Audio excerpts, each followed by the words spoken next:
200 juta. Biasa gue goreng-goreng lagi Berapa kali lah? Bentar lagi. Berapa kali lah? Buzzernya banyak banget. Astagfirullahaladzim. Oh, buzzernya banyak banget. Tahu dari mana fans? Itu fans. Nah, buzzer. Itu fans. Nah, buzzer.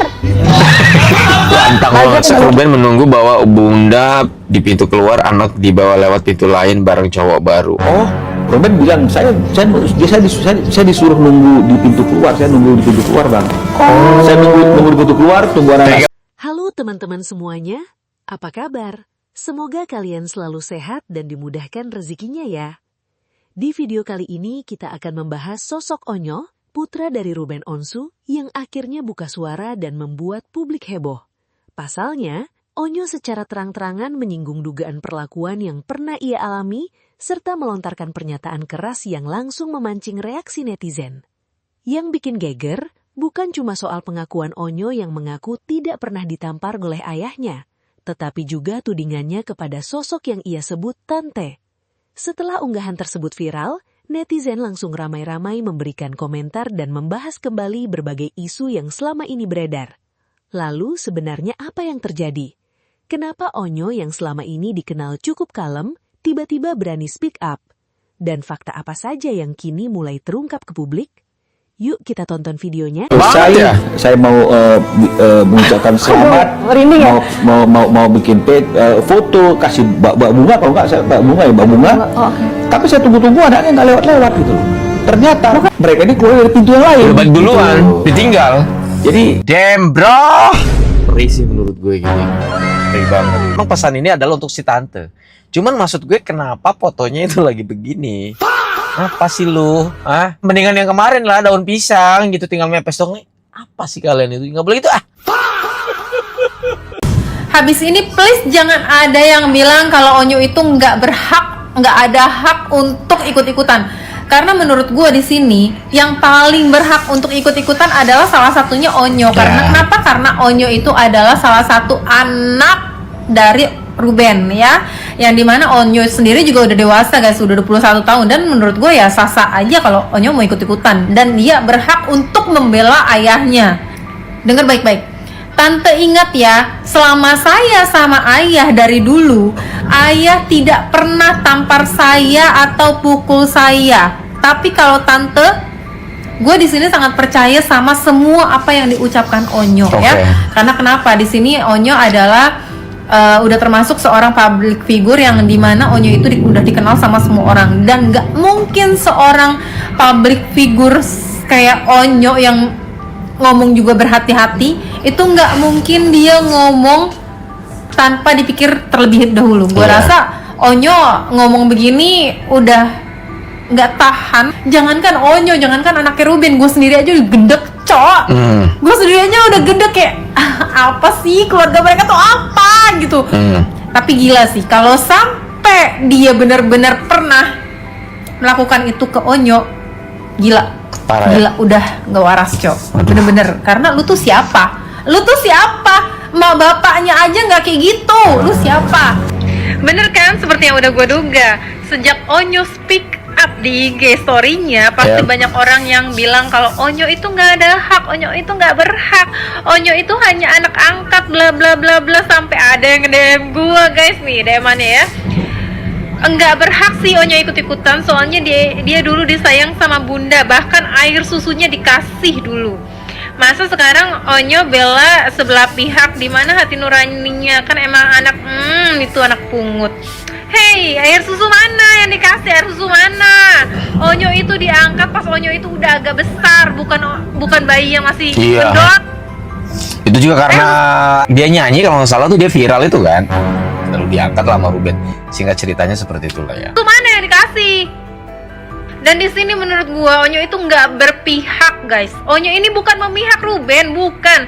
Onyo hanya membela. Onyo hanya menyuarakan apa yang selama ini dia pendem-pendem, apa yang selama ini dia tahan-tahan. Dan sekarang gua rasa si Onyo itu udah nggak tahan, udah nggak kependem lagi. Karena mungkin dari sisi sebelah, sisi sebelah sana, cuman Onyo yang tahu apa yang terjadi. Cuman Onyo yang saksi hidup dari mereka. Jadi wajar kalau ini kasus sudah kemana-mana, sudah sangat membesar dan melebar kemana-mana. Yang namanya anak sayang sama orang tua, yang namanya anak sayang sama bapaknya, mau nggak mau speak up. Onyo itu udah 21 tahun, Onyo itu udah dewasa, yang dimana Onyo itu sudah bisa membedakan yang mana yang benar, yang mana yang salah. Oke, kalau anaknya yang masih kecil, yang cewek-cewek ya, Tania dan Thalia, itu dia masih anak di bawah umur, masih anak kecil yang belum bisa mengambil keputusan, yang belum bisa membedakan yang mana yang salah, yang mana yang benar, yang masih butuh bimbingan. Ya, jadi kalau Onyo di sini speak up, bukan berarti Onyo itu membela salah satu pihak, bukan. Menurut gua Onyo itu cuma mau membela ayahnya aja, ya. Sampai detik ini Ruben benar-benar nggak ada sedikit pun menjelek-jelekan mantan bininya. Bahkan di stasiun TV Ruben masih membela sih menurut gua. mantan bininya. Sampai Ruben bilang, gua kenal kok sama bundanya anak-anak, gua kenal sama ibunya anak-anak. Dia kalau nggak ada yang kompor-komporin dia nggak mungkin kayak gitu. Masih dibela itu. Di mana? Ruben udah disindir-sindir di setiap live mantan bininya dan pacarnya aja. Ruben masih membela mantan bininya. Jadi udah stop kalian yang udah dibutakan ya, yang benar-benar hatinya itu mati kayak sebelah. Tolonglah, bisa nggak mikir positif dikit gitu, dikit aja. Benar juga sih menurut gue. Tuh kan, akhirnya ketahuan. Onyo buka mulut, pernah digampar, yang tadinya diem, yang tadi duduk manis, sudah deh, yang penting akur. Akhirnya buka mulut, pernah digampar tuh sama si tante Tombrot. Ya, lu pikir Onyo itu bisa ngurangin jatah lu? Oh, ini bapaknya ngasih nih katanya 200 jutaan. Ini gara-gara si dia nih, nanti uangnya habis nih dibuat dia. Ya kan, itu anak digebuk, dipukul, digampar ya kan, dikirain nggak ngadu, ujung-ujungnya ngadu, dan bisa buat kesaksian lu, bisa buat kesaksian nanti di pengadilan di saat mau akan sidang-sidang perebutan hak anak. Boleh juga tuh. Tombrot ya, Tombrot, aduh gimana ya si Tombrot ini ya. Yuk, lu umur berapa sih Tombrot ya, yang ngomongnya gede banget kalau live? Dia udah punya duit, emang dikira dia gak punya duit? Gue juga punya duit, punya apartemen, punya ini. Tombrot, lu tau Tombrot? Hah? Nih gue jadi ini nih, coba Tombrot.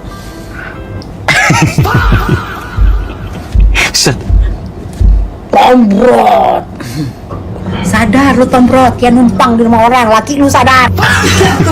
Yang aku nggak habis pikir ya, hampir yang aku dapat video itu setiap live itu kayak seperti melecehkan wanita.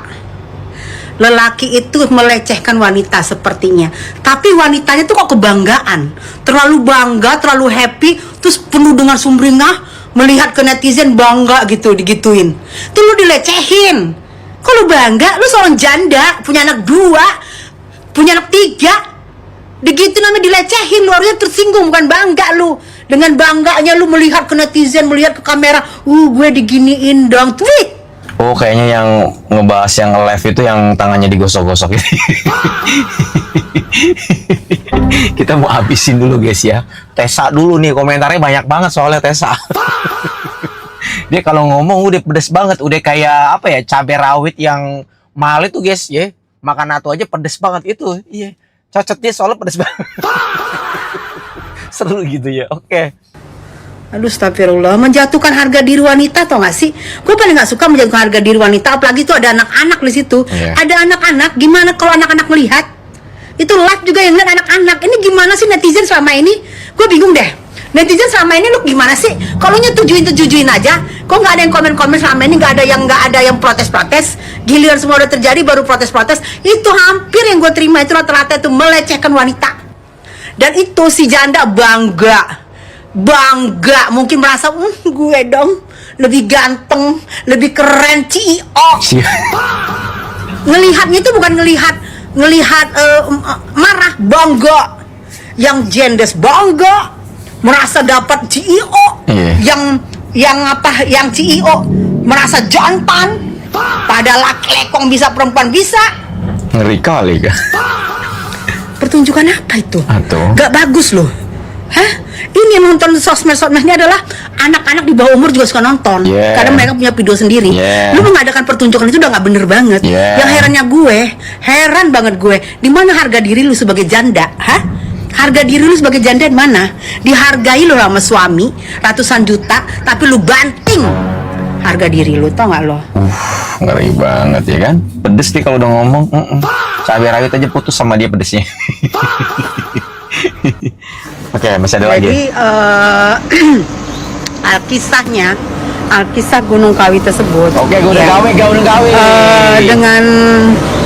dengan pernikahan yang dia merasa bosan, dia sudah merasa bosan karena tapi dia tidak mau untuk kelihatan berpisah, takut harta-hartanya diambil, takut harta-hartanya dibagi dua, takut harta-hartanya diberbagi buat suami dan anak-anak. Dia pengen menguasai. Ini lumpur lapindo memang terlalu rakus. Lumpur lapindo ini terlalu rakus, pengen menguasai harta itu seutuhnya. Pengen Ya, kalau udah dia ngomong lumpur lapindo ke bawah-bawah udah. Kan ada istilah begitu ya teman-teman ya. Cuman maksud gue ngapa bawa-bawa lumpur lapindo gitu ya. menjadi seorang janda yang terhormat. Karena kalau ditinggal metong, makanya ditempuhlah perkawi-kawian itu. Dia tidak peduli. Yang penting isinya bukan dia dan yang dia tuju yang metong, tapi yang metong itu adalah si penghasil dari rezeki tersebut. Gitu. Makanya bolak-balik ke situ sehingga ya namanya nuntut gitu kan ada dia butuh tumbal. Tumbalnya itu ya si pencari duit ini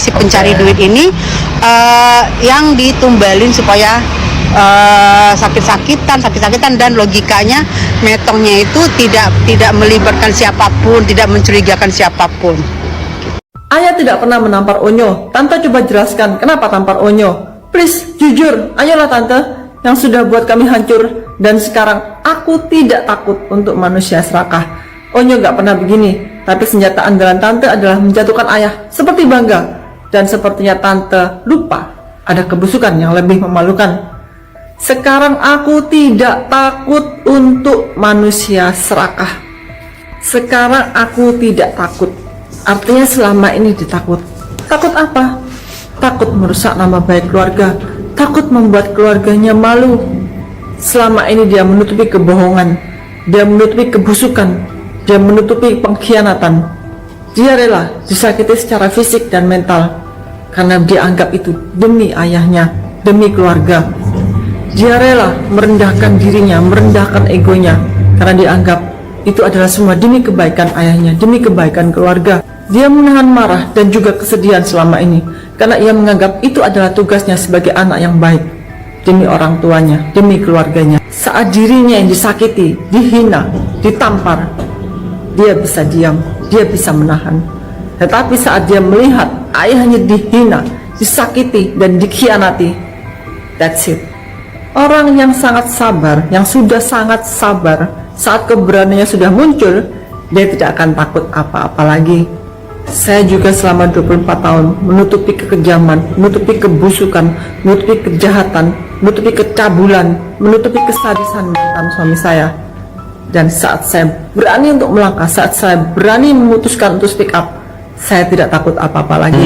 Dan saya berjanji, I won't be silent anymore.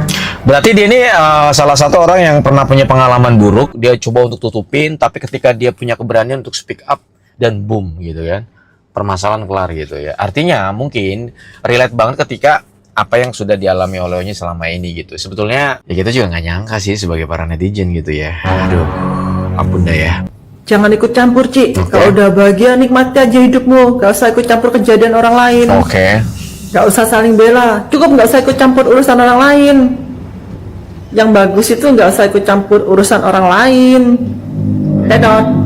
Yang benar itu membela yang benar, membantu orang yang benar, menolong orang yang disakiti, membantu orang yang teraniaya. Bedakan mana ikut campur, mana membela yang benar. Ikut campur itu, kalau misalnya tetanggamu berkipas angin, kamu yang berisik, Tetanggamu beli mobil baru, kamu yang berisik.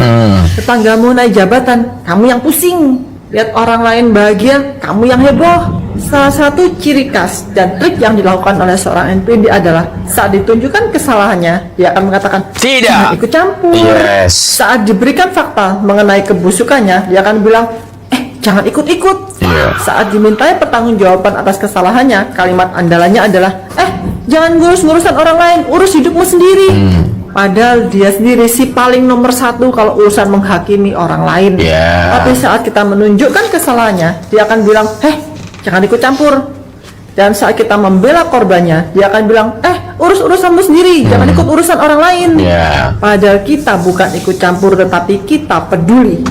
Kita peduli untuk membela yang benar. Oh, ternyata si tante ini, si buntelan ini, selain ikut campur dalam. Kenapa sih kalian manggilnya pada kayak gitu? Ada yang bilang manggilan buntelan, ada yang bilang manggil apa sih? Jadi nggak enak gua. Kemarin tiba-tiba ada postingan itu tuh yang dibedong sama apa namanya daun pisang. Udah berasa kayak pepesan ikan mas siap digarang aja. Muncul lagi ini ya. Panggilannya ngeri banget anjir ah.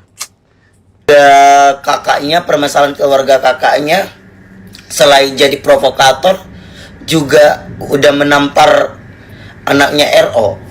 Iya. Itu tuh udah klarifikasi tuh orangnya. Ngeri ya tante ya.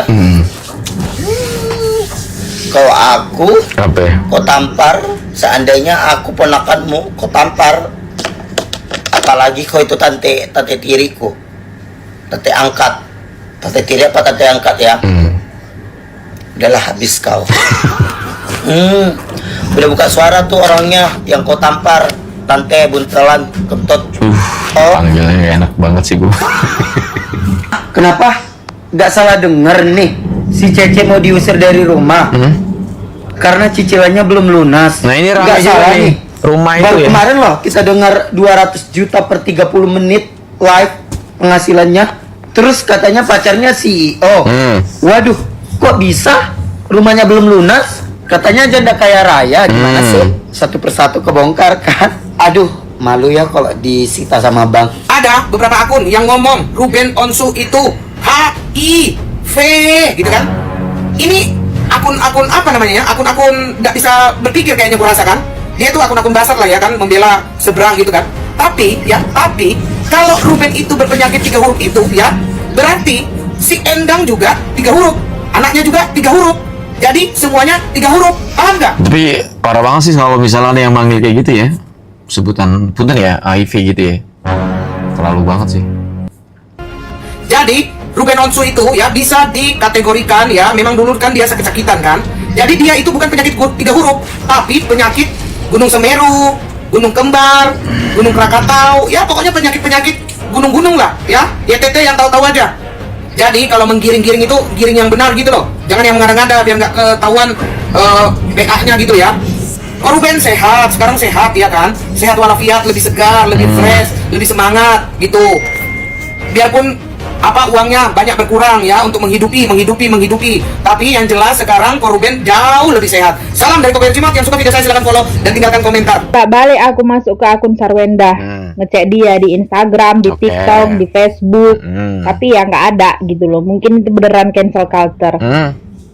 Sebagai perempuan aku turut prihatin sama Sarwenda, cuman yang aku mau bilang, walaupun kau ngerasa enek ya Sarwenda, rem aja mulutmu ini, direm gitu loh. Jangan sampai keceplosan ketika ini udah terjadi. Kau kan bingung mau ngapain, yang ada kau nangis minta maaf. Aduh, ini baru plot twist sih. Nggak digampar sama orang tua sendiri, malah ditamparnya sama tante. Gimana itu konsepnya?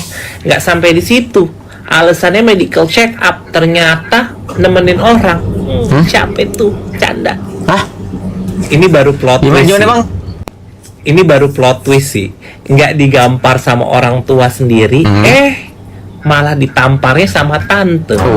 Gimana itu konsepnya? Nggak sampai di situ, alasannya medical check up, ternyata nemenin orang.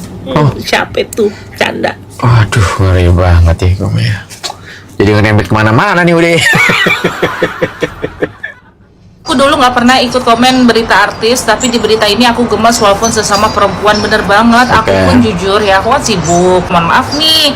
Tapi aku ngeliat Koruben diginiin, aku tuh nggak terima banget. Kenapa? Karena si Koruben ini bener-bener baik banget sama si Wen ini. Kalian inget gak? Aku aja yang nggak pernah ngikutin temen ya. Aku tuh inget banget dulu zaman si Koruben deketin si Wen ini ya. Dia tuh zaman-zamannya dia belum kenal perawatan lah ya, masih ya mohon maaf nih, masih agak-agak keling ya. Sama Koruben dibayarin perawatan. Terus juga aku ingat banget zaman-zamannya dia masih di Cibi-Cibi, dia tuh paling ya mohon maaf nih paling asing apa karena suaranya kurang atau gimana, tapi berkat dia pacaran sama Koruben, nama dia jadi terangkat. Ingat gak sih kalian? Ingat gak? Kan mana tahu siapa si Wewen ini kalau bukan awalnya dia pacaran sama Koruben. Terus yang lebih menjengkelkan lagi, dia ini kan masih terima uang dari Koruben ya. Harusnya dia berusaha untuk menjadi ibu yang baik. Gimana caranya? Minimal ya, misalnya anaknya nih underestimate sama Koruben, dia gimana caranya membuat anaknya yang tadinya sayang sama Koruben jadi tetap sayang. Jangan malah ya dia sudah pisah dengan Koruben, dia malah membuat anaknya yang tadinya sayang malah nggak sayang sama si bapaknya gitu. Kan itu udah keterlaluan, paham gak sih? Ya anak nggak mungkin bersikap seperti itu, berlaku seperti itu kalau bukan karena ajaran ibunya. Apalagi kan katanya anaknya tinggalnya sama ibunya. Harusnya si Wewen ini mencontohkan gimana caranya menjadi ibu yang baik di depan anaknya. Yang pertama, dia jangan membawa atau orang yang bukan muslimnya ke dalam rumah. Even menurut dia ini hanya sebuah profesional pekerjaan aja, tapi tetap aja nggak etis ya. Yang kedua, dia itu udah tahu sama Koruben ini udah berpisah. Harusnya ketika dia berpisah, misalnya nih anaknya ya diajarin yang nggak baik ini itu segala macam sama orang sekitar, dia tetap menjadi ibu yang baik. Dia bilang enggak deh, nggak seperti itu ayah, ini tuh segala macam, ayah baik kok, ini tuh segala macam. Alhasil anaknya yang tadinya mau membenci bapaknya jadi nggak jadi membenci bapaknya karena kelakuan ibunya yang selalu memberikan support, yang selalu memberikan wejangan kepada si anak. Sekarang anaknya udah ya mohon maaf ya, udah nggak suka sama ayahnya, dia malah ikut-ikutan gitu loh, seakan-akan kayak si ayahnya ini yang jahat, padahal sebenarnya yang jahat si emaknya. Gue lebih suka ada istilah begini sih, mau pisah sama mantan suaminya tapi nggak mau pisah dengan duitnya, itu yang gigit banget sih menurut gue ya.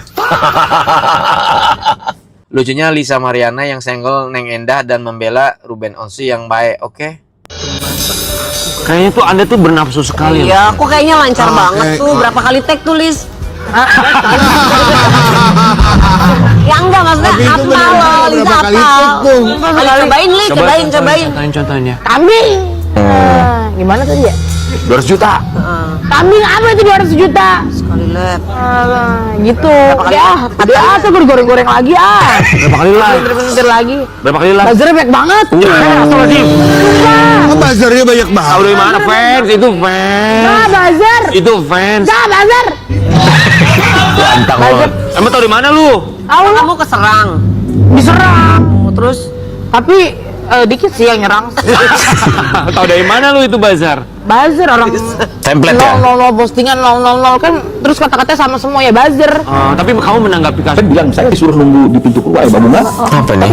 Ya, Ruben menunggu bahwa bunda di pintu keluar, anak dibawa lewat pintu lain bareng cowok baru. Oh, ini ngerame juga ya? Itu acara balet tapi yang hadir bukan Ruben, itu sebenarnya diundang nggak sih? Ya jadi artinya ini kan komunikasinya kan juga dengan babysitter ya kalau nggak salah ya pada waktu itu ya, pada waktu graduation itu ya. Oh, graduation. Dan balet atau apa saya lupa tuh ya.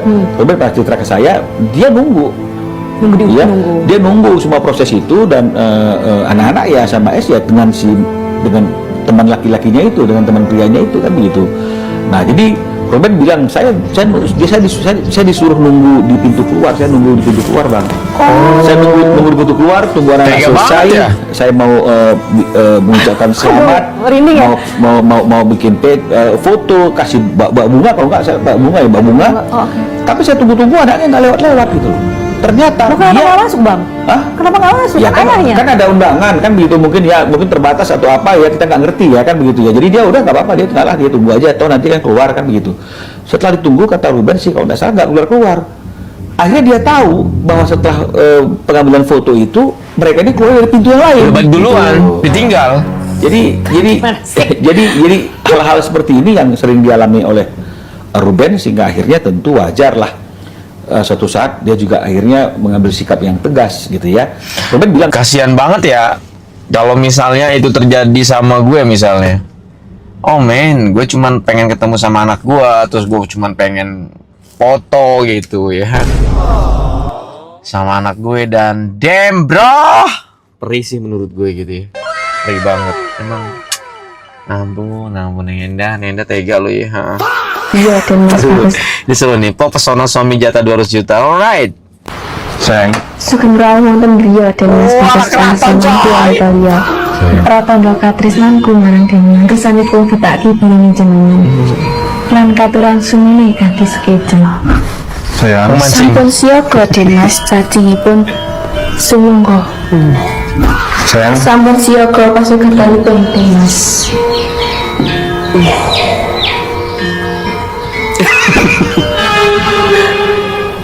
Sayang. Senika dawuh Kakang sak menika terminal pirsani langsung kepenak nalika nglampahi pakaryan jasmani. sayang. Oh, suami ngasih 200 juta itu kalau misalnya mau boker aja, mau ngecas HP, chargernya dibikinin colokan langsung pakai tiang gantar. Ini apa nih?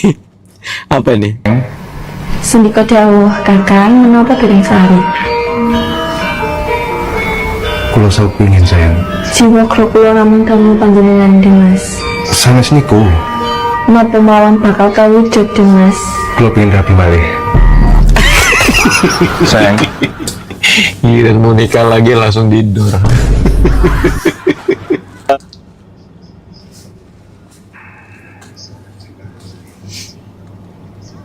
Bukan.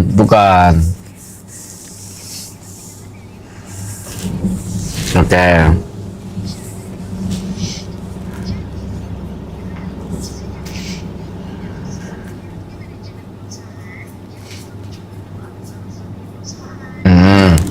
Marketing.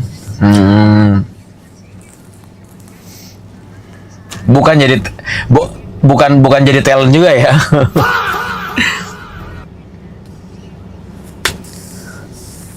Oke.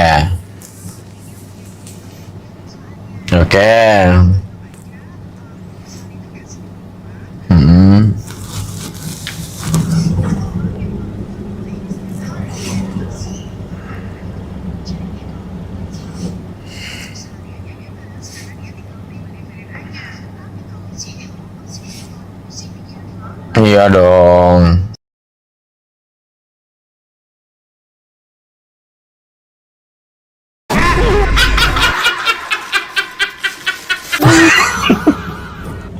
Kemarin dibungkus sama daun pisang, sekarang muncul lagi postingan model begini.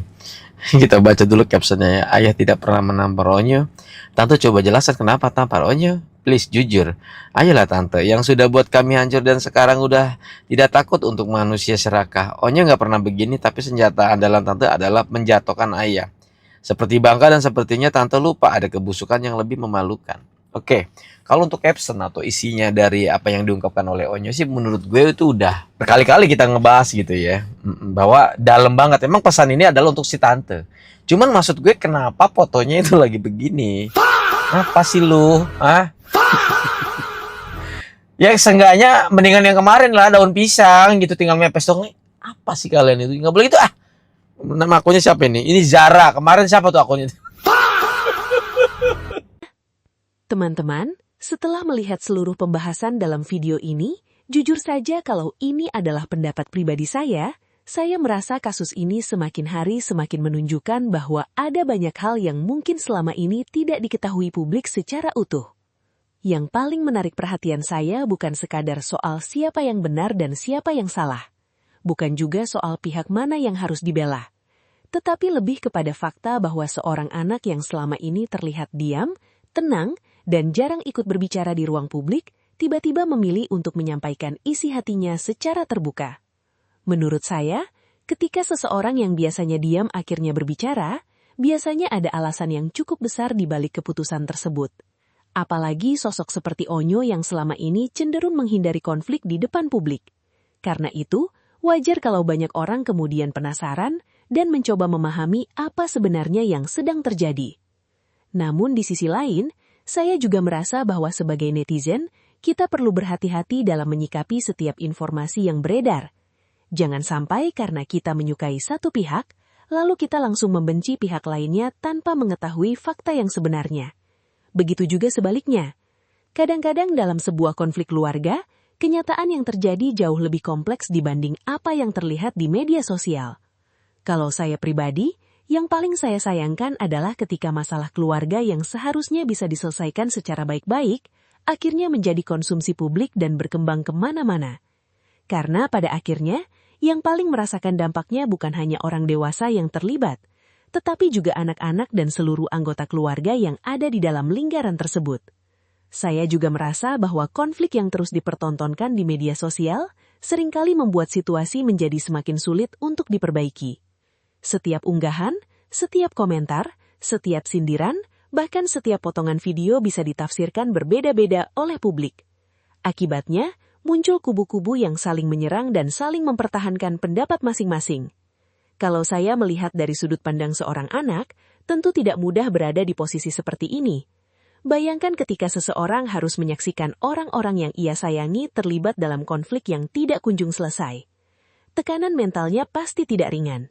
Karena itu, saya bisa memahami mengapa ada momen ketika seseorang akhirnya memilih untuk bicara setelah sekian lama menyimpan perasaannya sendiri.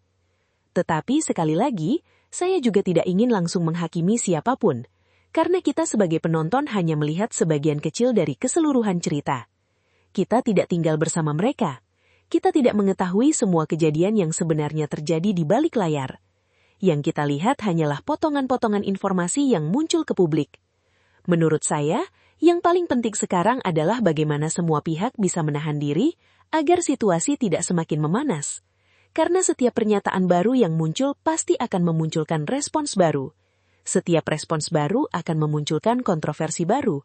Dan siklus seperti ini bisa berlangsung tanpa akhir jika tidak ada yang berusaha menghentikannya.